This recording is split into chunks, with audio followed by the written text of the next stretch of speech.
If you like this video, make sure to subscribe to our channel and hit the notification bell icon to get the latest updates. When we talk about SAP, right? SAP as such has been there in the industry right from 1972, right? We all know SAP came into existence from 1972, and with their R1 concept, which is the first release where they had a server and a client merged into one specific architecture. So then they moved towards 1979, they moved towards the R2, which is the second generation, where they had a split between your client and your server. And this is basically a part of your IT evolution, right? As part of your IT evolution, this was considered as a mainframe era, where all systems were aligned to mainframe, and they came out with the R2 concept. Next, in 1992, they came out with the third generation, where they split this client server into a three-tier architecture, where you have your presentation, application, and your database layer, right? So you had your presentation layer, which is aligning for your UI, and you had your application, which is processing all your application, all your program levels were aligned to this, and this is your DB. Now, now when they wanted to further enhance this R3 structure, they said, see, right from 1992, and they came out with multiple enhancements on the R3 side. They came out with, because you had your core modules in this R3, right, which is your sales, procurement, and manufacturing, which is your core modules, and they wanted to bring your new dimensional modules, like your CRM, SRM, PLM, all these new dimensional modules, which they wanted to bring in, and they want to integrate with the ERP setup. So that is when they came out with your NetWeaver concept. So with the existence after the Y2K problems, they came out with the NetWeaver concept, and they came out with your ECC, Enterprise Central Component, right? So till that you had your 4.6, 4.7, multiple versions of it. Then they came out with ECC, Enterprise Central Component, and which was launched in 2004. When they launched this came out with the NetWeaver platform. So where they had this used NetWeaver as a middleware for integrating with multiple models on the ERP side. Now, after 2004, they started thinking, is my system good enough to handle this future technologies? So why I mean future technologies? Now you see, we are entering into the digital transformation era, right? We are moving from the mainframe. So when you see the actual journey, they moved from the mainframe, which is in 1970s or 1980s to your desktop computing. And desktop computing, they moved to multiple new edge dimensions, especially before we get into the digital, they moved into your cloud transformations, right? Cloud transformations and cloud transformations with multiple integration to multiple systems, which gave rise to something called as your data. Data footprint got increased. So the data footprint is the base on which your digital transformations are aligned with. So when they said, is my system good enough to handle the digital technologies? So when I said digital, everyone is talking about now your AI. Everyone is talking about your machine learning. They're talking about your blockchain.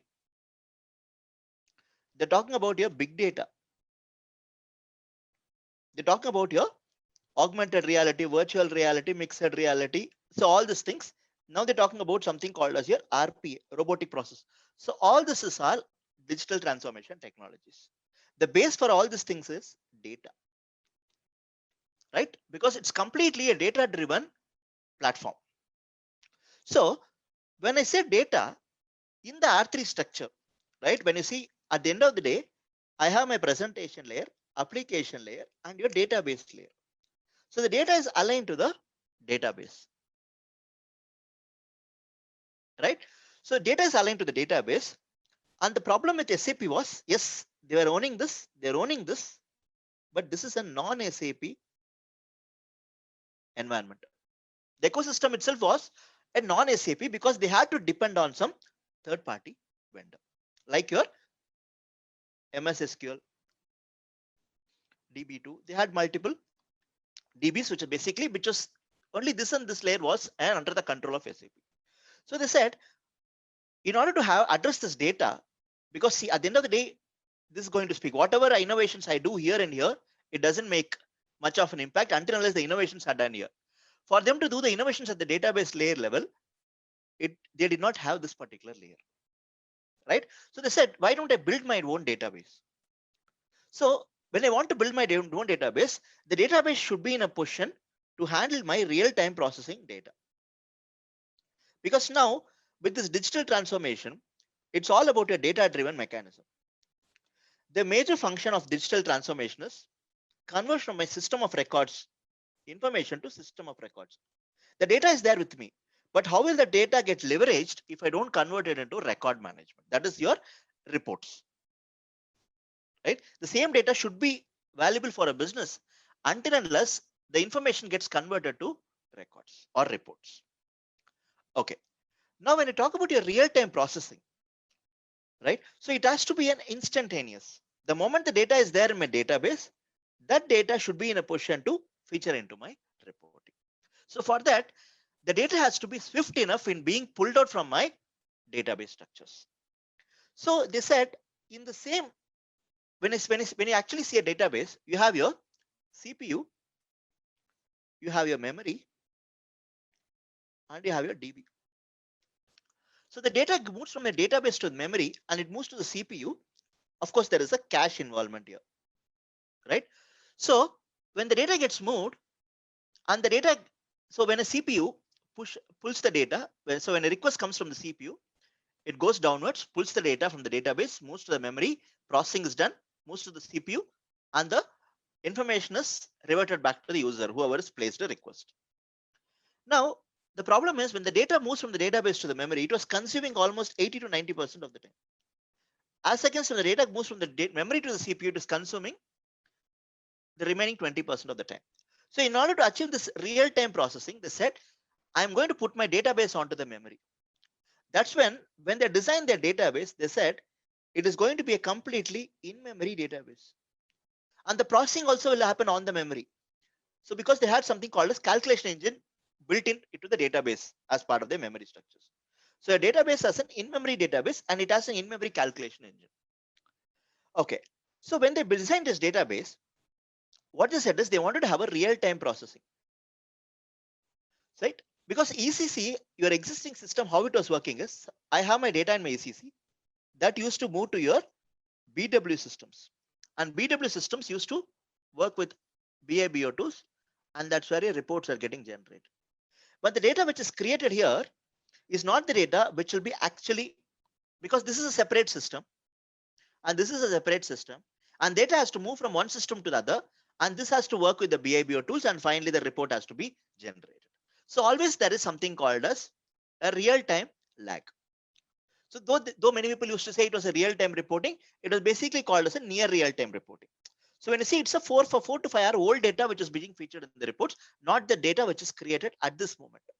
So but the achievement was this: my system should be having, my report should be having the data which is created now. That data should be able to pull out in the reports, right? So that's the reason they said I'll have to design a system, because the EC system is purely a transaction processing system. It was basically used for transactions, and this BW system was all analytical processing system. It was basically moving a read part of it. It was basically reading the data, pushing the data, reading the data, and then generating reports. So they said, why don't I combine my transactions analytics into one single ecosystem? So they said, in this perspective, they said, I'm going to convert my transactions analytics into one single system.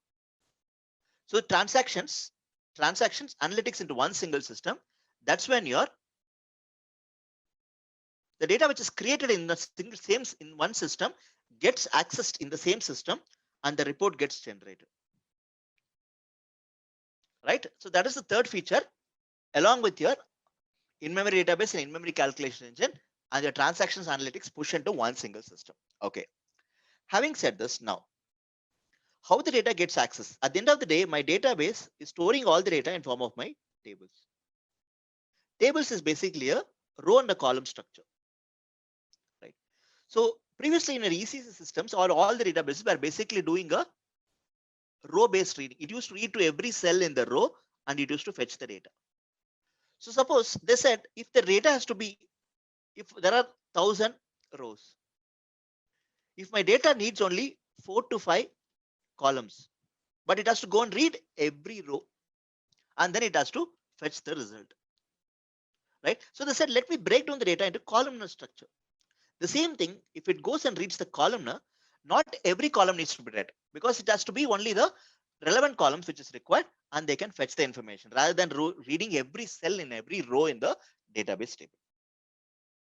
That's when your tables got, they said, I'm going to have a columnar structure. Tables are all converted to a columnar structure. They made the tables into a columnar structure. Reading was happening in the columnar, writing was happening in the row structure. But only thing is that now for the real-time reporting, you need to have a very strong reading capability on the table front. Okay. Now, okay. So now, whenever my system used to read one entire data structure, right? So my CPU was basically reading the entire data structure and it used to process.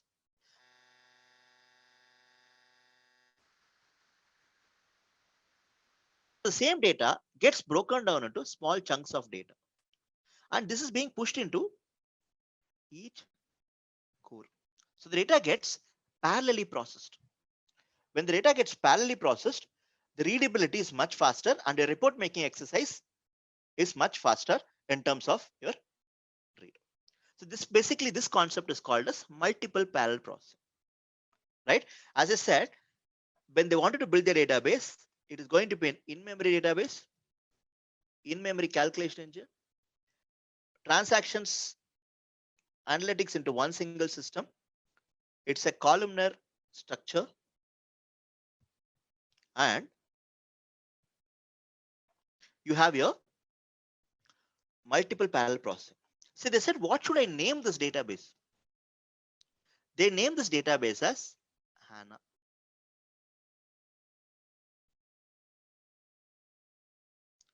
Just kidding. HANA. What is HANA? So they wanted to first take, because it was basically aligned to one of the founding member. It was called as Hasta Platinum. They said, because then they wanted to align to the functionality. They said, I'm going to high performance analytical. A is called as appliance. Okay. Appliance. When I say appliance, till now SAP was basically a software based setup. Now it's a combination of software and hardware has to work. And this is certified as an appliance only when SAP certifies, yes, my software to hardware compatibility is met. That's the reason HANA is basically an appliance. Only if SAP has certified that, that gets into my data center of the client, right? Whoever is implementing HANA database. Okay. So this was 2011. They said they launched this HANA as a database only, right? So this database could be used for any application, not only SAP. This basically generally released as a database. Then 2012, they said, I'm going to align this HANA to my BW systems. BW, which was sitting on traditional databases. Of course, this database is going to be changed. BW system will be around. So this gave, first of all, BW system was basically using a high performance cubicle information. And on top of this HANA database, it was giving you better results in terms of my reporting. 2013 was a game changer where they said, I'm going to build my business suite. That is your ECC system, which is sitting on traditional databases, to be moved to HANA. To be moved to HANA. See this, when you see this and this system were two different systems. It was basically a database. On top of it, I was mounting my ECC system. 2014, they said, is the system good enough? Because this is a separate system. This is a separate system. ECCB is been there in the R3 space for almost close to 20 plus years. So is this system good enough to handle my future technologies? So in order to accommodate this, they said, let me make a simplified system. When I say simplified system, they categorize the simplifications under 5 different pillars. One is your table level simplification, T code level simplification, right? Business functionality level simplification, right? Then you have your UI level simplification, and they brought in something called as a code pushdown mechanism. So tables, T codes, because from your R1 to R2 to R3, you had multiple levels of tables got enhanced, right? So more and more tables in the system is more and more load into the system, right? So when the data gets processed, so imagine if my own system is overloaded, what will eventually happen? It will be impacting the performance of my system. The same thing happens over here. So the more and more tables get aligned, so the more and more it's going to add to the throughput of the system. That's a performance, or they call it sometimes in technical term, they call it as an IO, input output. So IO part of it. So that's where they said, let me reduce the tables. Because at the end of the day, you have your standard tables, custom tables, right? All these things are aligned to your programs, right? Imagine when multiple tables have to be accessed, multiple programs have to be accessed. That in turn has an impact on the performance. They said, let me reduce the tables. The same applies to the T codes as well. Your transactions were basically aligned to T codes. So T codes are eventually leading to multiple programs. You had a standard T codes, custom T codes. Programs at the end of the day, it used to impact the performance. They said, let me reduce this tables and T codes. And the business functionalities. Some of the business functionalities where it was needed to be transformed. They said, let me go ahead and change some of the business functionalities. And on the UI side. So UI side, we are basically using through your Pro on the configuration, easy access, right, for the transactions, right? So what they said is, now let me make a new UI. You have your GUI in your ECC systems. You had your GUI. Along with GUI, now I bring in one more UI that is called as Fiori. The major reason why they brought in is because we are moving from a Gen X to a Gen Y users, or now even are going to get future Gen Z users. So generation of users are changing. So you cannot be harping on the same UI concept, which is there for the past 20 years. Now, Fiori is more of a smartphone mode of working, right? Click of a button, I need to have the application open in front of me. So users also demand this, right? Because you Gen Y users, you cannot expect them to go and align to the T code way of working. Their tastes are changing. The way they are accessing their information in their handheld devices, they wanted a similar setup on which they would be accessing. So at the end of the day, any product that I build, right, if it's not satisfying the users or the business, the product, however good it is, it will not be a success in the market. That's the reason now SAP has changed the strategy to more towards meeting the user's requirements, where they said, I'm giving a new interface to the user. Let the user interface it. The user use the interface, which is basically called as Fiori. Fiori, they came out with something called as a tile or an application concept.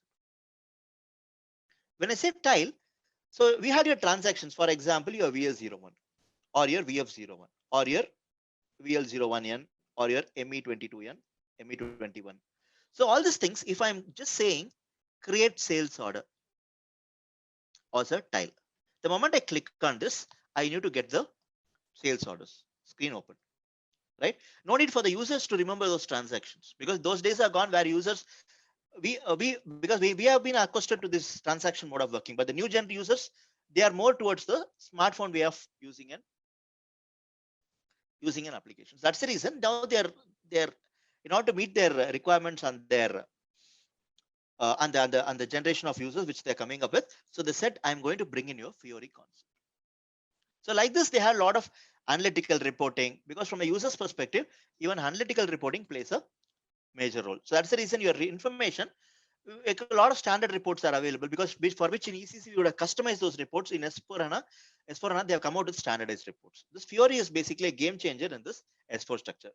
S4 is completely on Fiori, right? So S4 is completely on Fiori, because when they did this ECC on HANA, they called this term as a suit on HANA. And the problem was, this was basically only a database change. This system was the same, right? So they wanted to bring in a simplified concept. So the simplified concept, they wanted to term it as a fourth generation software, simplified fourth generation, right? When I say simplification across these 5 pillars. So they launched in 2014 with a finance version, simple finance, right? Because at the end of the day, when you see any business model, you have a strategic business model, you have your functional business model, you have your operational business model. Strategic business model is more towards your reporting, budgeting, and your planning. Functional is basically your core function, sales, procurement, and your manufacturing, right? Of course, you have your extension of sales is your CRM, extension of procurement is your SRM, extension of manufacturing, which you have your PLM, and you have your PM wherever there is a plant involvement or a plant maintenance available. Now, when you see operational modules, which is your FI and HR, which basically supports your functional modules. So I said anything that has to be, for example, your sales realization is from the finance is basically your account receivables, procurement, account payables, manufacturing on the costing side. The realization happens in finance. So they said, I'm going to do some changes on the finance side. I'm going to launch a simple finance model. 2015, they said the same thing I'm going to extend to the logistics model. When I say logistics, they said S4 logistics on S4 HANA. On S4 HANA, some people call it simple logistics, but there's nothing called a simple logistics. It's basically a term which is being used, but it's a completely a logistics model. So they came out with 2 different deployments in 2015. One is your on-premise deployment. One is your cloud deployment. When I say on-premise, it's purely like how your ECC implementation is happening. Everything was happening in the client side in the client's data centers. On contrary, when you talk about a cloud, it's all about, see, you have your cloud hosting partners, right? They'll be launching the thing. They'll be giving you an access, and cloud is more of a pay as you go basis. For someone who is not aligned to the cloud, you can talk about the Gmail, Facebook, or Twitter. So those things where everything is being there, it is stored in their respective Google server or Facebook, and you get an access through your login. Same thing in the SAP cloud environment as well. You get your URL, right? You get your login credentials with the username password. Login, you get your screen, and at the end of the day, everything gets stored in the data centers. The data centers are hosted because SAP has their own data centers. Plus, they're tied up with AWS, Google Cloud Platform, Microsoft Azure, and even now latest addition is an Alibaba Cloud. So then your IBM Cloud. So all these cloud hosting partners have come in, along with SAPs themselves having around 27 data centers spread across 15 locations, 11 countries. They have this, they have their own setup. Plus, they have tied up with in order to have this extensibility in terms of the reach. So each one is having their different regions and availability zones, because now recently GCP started an availability zone in Delhi now this year, right? Now recently, a couple of months back, GCP they had only in Mumbai in India.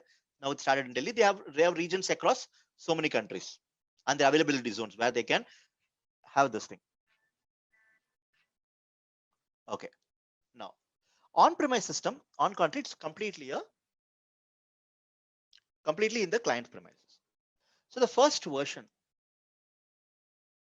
which got launched on-premise, they call this as 1511. When you see normally when they initially launched, they said it is the month of 11 is basically the month of launch and the year of launch, 2015. This got Manila. So the next version, 1610. Next version, 1709. Next version, 1809. Next version, 1909. So each one had something called as your simplifications. When I say simplification, those 5 pillars: tables, T codes, business functionalities, UI, code pushdown. So while I say code pushdown, so you had a presentation application and a database layer, right?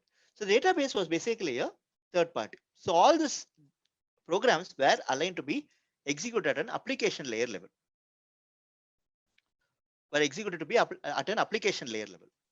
What they said is now, because codes had to be pushed on from the application layer to be executed at a database layer, because now it's all completely an in-memory storage and in-memory execution. So that's the reason the codes had to be pushed on to be pushed out from an application layer to database. So all the codes had to be rewritten, right? Because many people say S4HANA is basically an extension of ECC. Yes, they taken a reference of ECC, but all codes were built from the scratch. Altogether, new product was built, right, in the SAP's product portfolio. That's the reason they call it as a code push down. I'm pushing down the code to the database layer level so that the execution happens at a database layer level, not an application.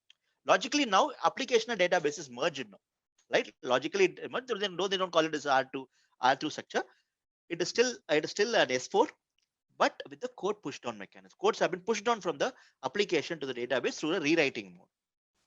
Okay, onto the cloud. So now 1909, and we are currently in the 2020 version. Future versions are going to be 2021, and the roadmap is there till 2025. Right, 2025. They said they're going to bring in multiple functionalities, and a roadmap is there. And ECC people who are migrating from ECC to S4, they're given a time till 2027. Initially, it was there at 2021 for people with a non-HANA background. Having HANA migrated to HANA 2025, and now they extended timelines to 2027. And till 2030, in fact, they extended it with an additional premium on the maintenance part. They can extend till 2020, but beyond 2030, they're not going to extend this up.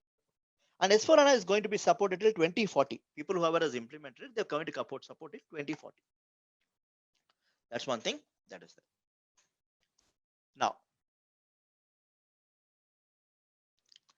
okay, now on the cloud, right? Cloud basically came in 1503, 1508, 1602, 1605, 1608, 1611, 1702, 1705. When you see almost, if you see idly, there are 3 months, there is a launch every 3 months. 1708, 1711, 1802, like this 1805, 1808, 1811, 1902, like this. We are currently in 2108, which is basically a year of 21. And the now if you see after 1909, they changed it to year, because this is going to be 2020. This got launched in 2020 October, and the next release is going to be expected in October or November. Maybe by next 1 or 2 months, you should be able to get the next release. Right, each one will have a simplification aligned. And like this, you have cloud versions, which is across this 2108, and this is basically called as yearly release. This is called as your innovation cycle. Right, in the cloud, the innovations are faster because cloud is in their own environment. Any changes they can do it. Normally, they'll try to push it in the cloud first, and they'll try to bring it into the subsequent on-premise version. That's the reason the innovations here are quarterly innovations that are going to bring in. So on-premise to cloud, that's the major difference. Plus, cloud has their own additional SaaS-based models. When I say SaaS-based model, you would have heard of something called as Ariba, Fieldglass, SuccessFactors. These are companies which have been acquired in the recent past, right? From 2010, SAP went into the acquisition spree. So SuccessFactors, Fieldglass, they have something called as Concur. They have something called as Qualtrics, right?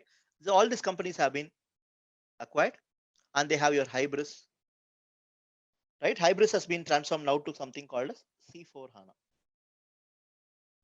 So like this, the acquisition, these are all cloud on the cloud space, also software as a service-based model. Right, within the cloud, you have something called as infrastructure as a service, platform as a service, software as a service. Now you have database as a service. A lot of things have come in now. So primarily, if you want only the infrastructure, they'll be giving you the infrastructure. Platform, or they'll give you a HANA as a platform on which you can build your own applications. Software, everything is ready. It is just a plug and play mode.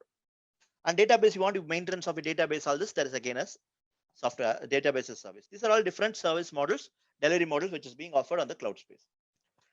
Okay, now, so with this, right now we are going to, you are having a quarterly innovation cycle versus a yearly innovation cycle, right? Yearly, quarterly, there is an innovation on the on-premise as against your cloud. Right. So now going forward, when I talk about logistics, what does logistics cover? It covers your core business functions. S4 on logistics covers your core business function. When I say core business functions, which is aligned to your supply chain. Who are all the stakeholders in the supply chain?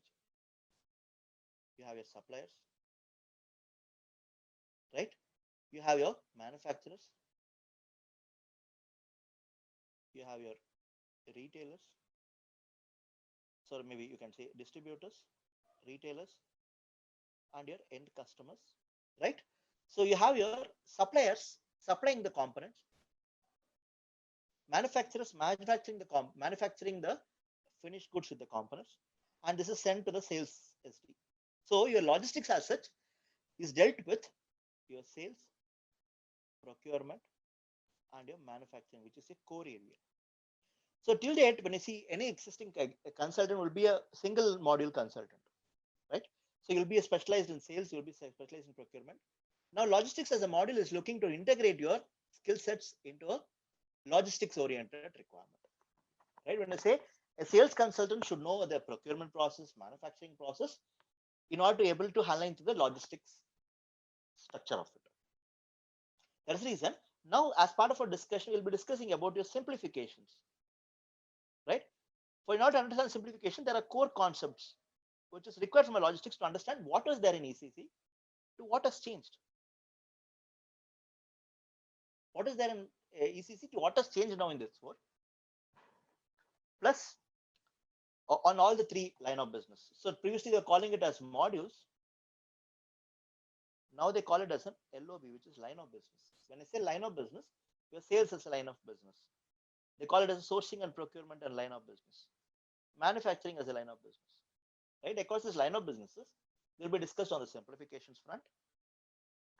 Now, on the simplifications once I discussed, then we'll be discussing on all your Fiori applications, how your Fiori is launched, how your analytics is launched, because this will be more of a technology plus a functional. So I bifurcate our training into 2 things. One is your technology, one is your functional. Technology will be discussing about what is the core requirements of S4. Plus on the technical side, I don't get into programming. Somewhere wherever there is a programming interface, I'll be trying to touch base on the programming, trying to explain the existing program. What is the, when I talk about technology, how an implementation is done, what are the requirements for an implementation, right? Implementation could be a greenfield or a brownfield implementation or a shell-based approach. So then you have your how this methodology works. Previously you had your SAP methodology, which is more of a waterfall model. Now they are moving towards an agile delivery model, right? So it's completely an activate-based methodology, right? So we'll be discussing about this thing. Then we're discussing about how a Fiori configuration is done in terms of some of the Fiori tiles, because this involves a role of a functional from a technical consultant and a functional consultant. What is the functional consultant scope? What we do, then we hand it over to the technical consultant. That's what we're discussing on the Fiori. Then we're discussing about your analytics. When I say analytics, this is a core part of it because your entire S4 HANA is completely an analytics oriented structure. So how an analytics is there? There is something called a CDS use. How to determine which is the CDS use? Then to a certain extent, I'll be touching base on the machine learning functionalities, on the AI functionality which is there, which is required from a functional standpoint, because we need to have an understanding of what a functional consultant do, because we don't have, because systems are all don't have that functionality, but we'll have to touch base on what is the role of a functional consultant over here. Now coming to the functional side, yes, you have your core configs, right? It'll all be real time in the system. We do everything on the system, right? We have a configs across this 3 line of business: sales, procurement, and your manufacturing, aligned to the core functionalities or the simplifications. Next, second, they'll discuss about all your Fiori application, because at the end of the day, everything is Fiori driven now in S4. So we need to understand what are the Fiori applications which are there, what are the latest Fiori applications which are available, right? Which are different versions that are there, what is launched when, what is the functionality of each Fiori application. When we discuss each topic, whatever Fiori application that have been aligned to that particular topic will be discussed. Right? This is about your functional side. So normally we discuss in our about 40 hours of discussion. Right? So we do normally 2 hours on every weekend. In the sense, every Saturday and Sunday, Saturday 2 hours and Sunday 2 hours. So normally, yeah. So we just an introduction session. We had one demo. We had an introduction. We are going to have the session 1. Probably from tomorrow, we'll be getting the links for that. So we're going to start off. So we'll start off at the same time because there was a kind of maybe 7 p.m. IST or 8:30 CST. Right, it'll be 2 hour session. Yeah. Sorry, any questions? So Ram, did you say is that 7 p.m. IST? 7 p.m. IST, yes. Okay, so that will be on weekends, Saturday and Sunday, 7 p.m. IST. All right. 7 p.m. IST. 7 p.m. IST. So that will be starting from tomorrow, right? Starting from tomorrow, session 1. Okay. Thank you. One more thing. So next week I would not be available. So we'll have a break in next week because it is already informed to the institute. Next week I will had some pre-plans. So next week we'll not be having. Next week we'll start off the session 2 and session. Session 1 we'll have tomorrow. Session 2 and session 3 will start off from next to next week. Sure. So this is about, I think, let me open up for questions because see, now we have discussed. So any questions or something, we can take it up and we can wind up this session. We will start off from session 1 from tomorrow. Yeah, question about the quarterly releases or the annual releases of S4HANA, right? Yes. Let's say I got into S4HANA on one release. Will I be pushed the next release when SAP has it available, or are you sort of just stuck with the release you have? No, what happens is, see, for example, let me take an example. Now, some customer has already implemented 1909, right? Right. Some customers implemented 1909. Next is 2020. So see, what happens is each release will have an incremental change, right? So customer has to migrate to the, or they want to upgrade the existing release. So customer will not do an immediate upgrade to the next release. So what will happen is they'll wait for 2021, 2022, 2023, right? So whenever there is a substantial functionality increase, so in that case they can move from 1909 to 2023 because they'll have to they're upgrading this because the licenses premium varies here. So this is a paid upgrade, right? This is a paid upgrade. Okay. Oh, okay. Just so like in that case, it's a paid upgrade.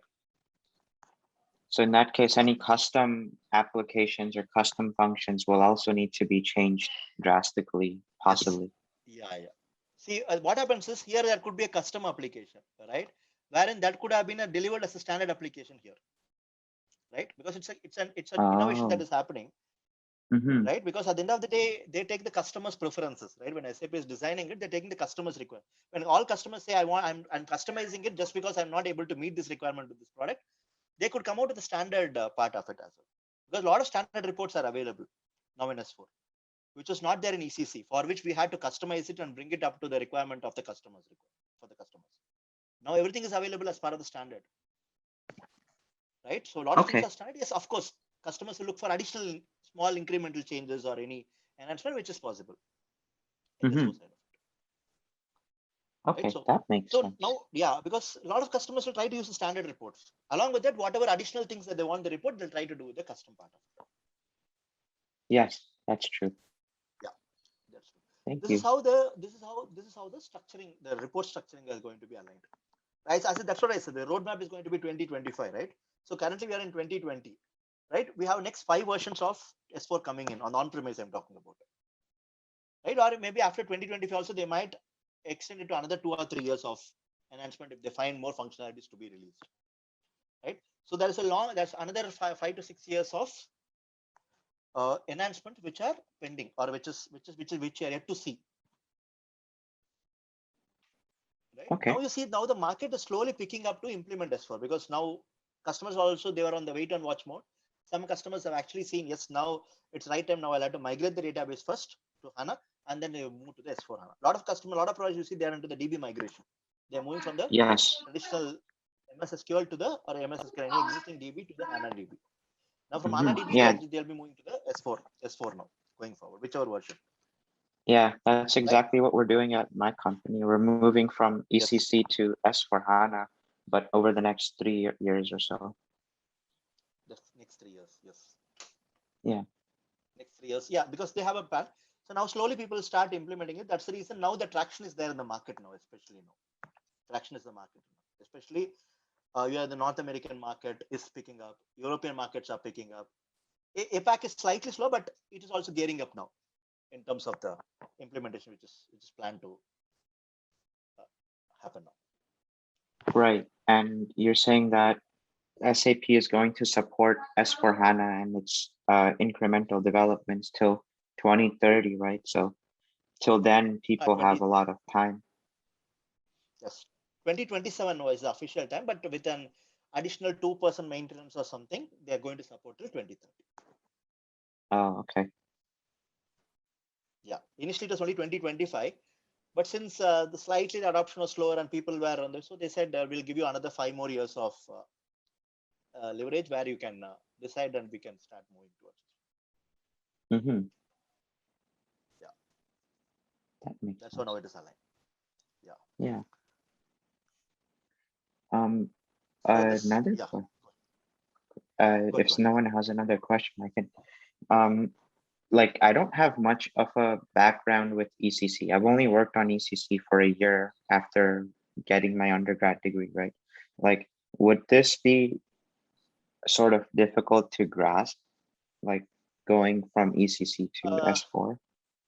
No. See, what happens is in ECC core function. See, because when you see from an ECC to an S4, 70% of the configs are the same, right? Because when you talk about the simplifications, right, it is just the remaining 30% of it, right? If you have worked on ECC, though you not work, at least you have worked on ECC, you have a grip on the ECC. Here you'll have to see what is there in ECC to what has changed. Right. The remaining 30% is a challenge here. That is something which we'll be discussing in alignment to whatever was existing. We'll be discussing in the ECC, in our discussion. Mm-hmm. And I guess the challenges for everyone. Yes, it's challenges for everyone. See, whoever comes into this S4, right? It's a new for them when we discuss the 30% part of it. Mm-hmm. Right? Any comer into the S4, this 30% is he'll have to start afresh. Yes. Be it he has worked for 10 years, he's worked for 15 years, he worked for 5 years. Yes, that's right. Irrespective of how many years he has worked in ECC, this 30% is something, it is completely new for him. Mm-hmm. That's where we'll be laying focus on discussing on the 30% part. Okay. Yeah, that's how our simplifications discussion are going to be on. Okay, that makes sense. Thank you.